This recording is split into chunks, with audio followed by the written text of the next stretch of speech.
November 30th, Feast of St. Andrew, Apostle. A reading from the letter of St. Paul to the Romans.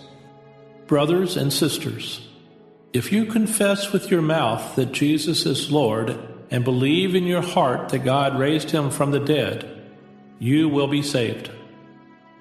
For one believes with the heart and so is justified, and one confesses with the mouth and so is saved. The Scripture says, "No one who believes in him will be put to shame." There is no distinction between Jew and Greek. The same Lord is Lord of all, enriching all who call upon him.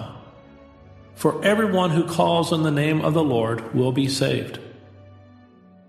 But how can they call on him in whom they have not believed? And how can they believe in him of whom they have not heard? And how can they hear without someone to preach? And how can people preach unless they are sent? As it is written, "How beautiful are the feet of those who bring the good news." But not everyone has heeded the good news. For Isaiah says, "Lord, who has believed what was heard from us?" Thus faith comes from what is heard, and what is heard comes through the word of Christ. But I ask, did they not hear? Certainly they did, for their voice has gone forth to all the earth, and their words to the ends of the world. The word of the Lord. The responsorial psalm. The response is, "The judgments of the Lord are true, and all of them are just. The law of the Lord is perfect, refreshing the soul. The decree of the Lord is trustworthy, giving wisdom to the simple. The judgments of the Lord are true, and all of them are just. The precepts of the Lord are right, rejoicing the heart. The command of the Lord is clear, enlightening the eye. The judgments of the Lord are true, and all of them are just. The fear of the Lord is pure, enduring forever. The ordinances of the Lord are true, all of them just. The judgments of the Lord are true, and all of them are just. They are more precious than gold, than a heap of purest gold, sweeter also than syrup, or honey from the comb. The judgments of the Lord are true, and all of them are just. A reading from the Holy Gospel according to Matthew. As Jesus was walking by the Sea of Galilee, he saw two brothers, Simon, who is called Peter, and his brother Andrew, casting a net into the sea. They were fishermen. He said to them, "Come after me, and I will make you fishers of men."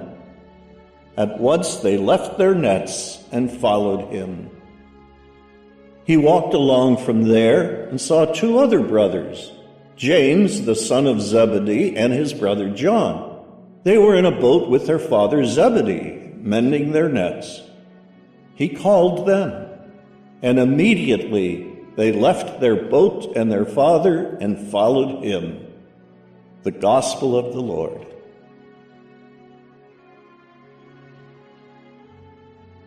November 30th, the Feast of St. Andrew the Apostle. The first reading is from Romans 10, 9-18. In this passage, we hear about the fact that God has called all people, Jew and Greek, but God also needs messengers who will share the good news with these people.